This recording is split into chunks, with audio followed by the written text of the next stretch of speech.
Let's talk about the state of Manipur as it remains on the edge. With Union Home Minister Amit Shah holding a second meeting in 24 hours, a high-level meeting of the Home Minister with top officials took place in the national capital amid fresh cases of violence reported. After yesterday's meeting with the officials that were directed to take all possible measures to restore peace and stability. Due to escalating unrest in Manipur, the Home Minister has also cancelled all of his rallies in Maharashtra and straightaway headed to the national capital to hold the first round of meeting. Now, there has been also political fallout of the situation in Manipur. BJP Allies People's Party, which is now led by Conrad Sangma, has decided to withdraw support to the Biren Singh government. The BJP, however, is quite comfortable, way above the halfway mark of 30 in the assembly. Hence, this is not going to destabilize the government in Manipur. But the NPP seems to be putting the onus on the Chief Minister directly on the ongoing situation. Mr. Nurul Hassan, why this withdrawal of support from Biren Singh government, and what do you make of the situation in Manipur existing right now? As we have seen there are some bodies that have been recovered from a river as well. The national president of NPP, Sri Conrad K. Sangma, has issued a press statement and a letter. He has issued a letter to JP Nanda, the national president of BJP, withdrawing support from the N. Biren Singh-led BJP government from Manipur. The reason for is that the situation, the law and order situation, or the prevailing conflict, violence conflict which is going on for last 19 months, and so the NPP has to take this step, because we were looking for last 18 months that some sort of roadmap will be there and the Chief Minister will be working on that, but there is no roadmap. Technically majority is with BJP, but practically you have to see on the floor of the house, because 10 Kuki MLAs are not attending assembly for last 18 months. Those are all from the BJP? Yeah, those 7 are from the BJP. At the same time, we have withdrawn support yesterday because of the law and order which is completely failed in the state, and he has failed state as a whole. And the general public demand is that we all should come forward and resign. We are ready to resign. All 7 of us are ready to resign if the situation in Manipur is set to bring back to its normalcy and peace. Well, Priyank Tripathi himself is joining us live right now directly from Manipur, even as the situation that has been developing with back-to-back meetings, Priyank, that has been taking place on part of the Chief Minister there in Imphal and on part of the Union Home Minister Amit Shah in the national capital. What more can you share with us? See, Amita, the state government has given 7 days ultimatum to the centre to withdraw AFSPA from the 6th district where this was imposed 2 weeks back.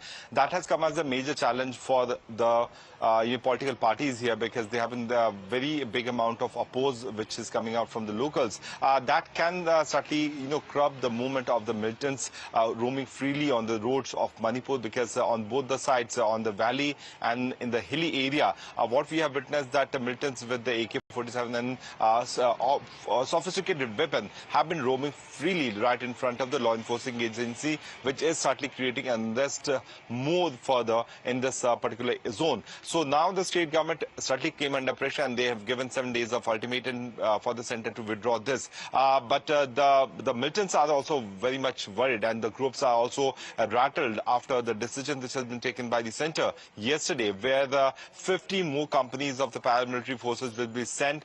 So in addition to the 20 company which was proposed and ordered to move towards Manipur last week, what we can say that more than 7,000 troops will be sent to Manipur. So on total, if you can see, 57,000 is the total estimated amount of the forces from the central paramilitary forces, the RAF, BASF, and all these forces will be there in Manipur, which is sufficient to curb the menace which is being created by these militants over the period of 18 months. The state government's proposal is also related to elimination of the militant group which was behind the killing of 7 of these innocent civilians who were merely abducted because of their retaliatory move after killing of 10 militants by the Central Paramilitary Forces. So the next 7 days are very important to be seen. On one side, the political move is certainly going towards the removal of the AFSPA. On the other side, the rattled militants are certainly waiting for creating more unrest in the valley as well as in the hilly zone. So the tension still remains to be there. Curfew is still there. The internet restrictions are also here in Manipur. Amidst that, senior officials have already camping in the state of Manipur, where the DG came day before yesterday. He camped for 2 days. We are yet to know that whether he has flown back to the national capital or not. But most probably, the DG of the CRPF will be also monitoring the situation here on the ground, apart from the special envoy from the center. All right. With additional companies also now being sent across as far as the meetings that have been taking place, there has been another update that has been shared by Priyank Tripathi himself on the ongoing political situation also that has now been witnessed in Manipur. Take a look.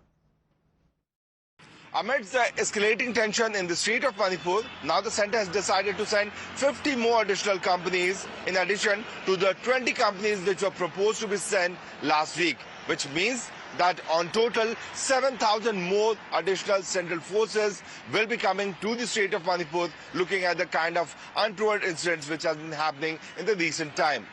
The tension escalated once the militants attacked the CRPF camp, which led to retaliatory firing and then killing of the 10 militants. A very cowardly move was taken by the militants by abduction of 3 women and children whose body was dumped in the river bed. Following to which, the MLA's houses and every possible important person's house was also attacked in the valley by people saying that the government have failed to control the situation.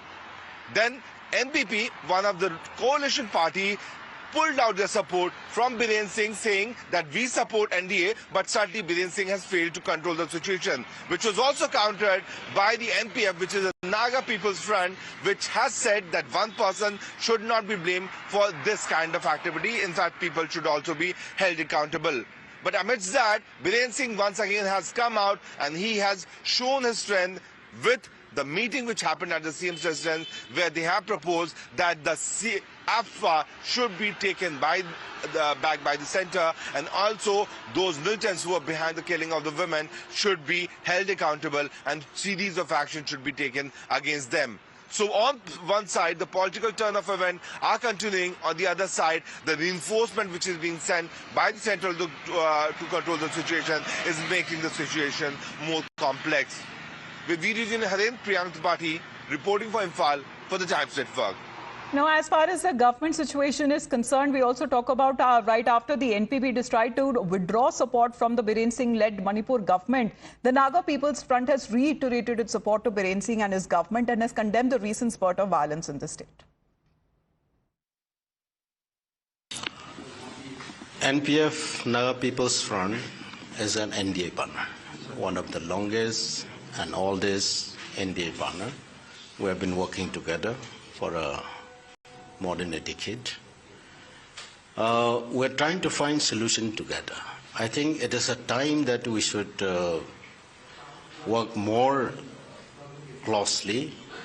At this juncture, withdrawing from the government or from the NDA does not solve the problem. It will not bring any solution. Now, as far as getting that live update from Priyank, as he has been in Manipur and getting us the latest situation, exactly what it comes to the recent spurt of violence that has been reported and how it is the utmost priority of the state and the central government to restore normalcy. Over the past 18 months, Manipur has been on the boil. The situation remains to be tense, and over the period of last few weeks, the kind of attack which has happened on civilians and militants attacking the police post has certainly created more unrest in the valley. Internet remains to be shut down, although curfew is still being imposed in the Imphal and Jiribam area. We have been reporting on the ground, but over the past few days, what we have witnessed that the MLA's residents have been put on attack, which is a very worrying trend. Following to which, one of the coalition party, NPP, in the government has withdrawn their support from N. Biren Singh, saying that N. Biren Singh was not able to control the situation. We are at the Kangla Fort, and as you can see, the Assam Rifle and the CRPF and all the QRTs have been keeping a close watch on the situation, where the small incidences of violence have been reported on Sunday morning. Over the period of last few days, it has been seen that the civilian casualty is one of the reasons because of which the tension has been escalating. Manipur MPs have also been taking a different kind of step looking at the current situation, because Biren Singh's government is certainly going to be in minority in few days, because NPP's 7 MLAs have already withdrawn. There have been 19 MLAs from the Bharatiya Janata Party who have also shown their anger against Biren Singh. Although opposition still has only 7 MLAs, but looking at the situation, BJP still remains to be in majority, but NPP's withdrawal has put Biren Singh's government under minority. There have been letters which have been written to the Bharatiya Janata Party National President JP Nadda. Amit Shah, the Home Minister of the country, has been holding series of meetings with the security establishment. The DG of the CRPF, Anish Dayal, is still camping here in Manipur to control the situation. But till how long this kind of curfew will be imposed in Manipur is a big question amidst all the violence which has happened in Manipur so far.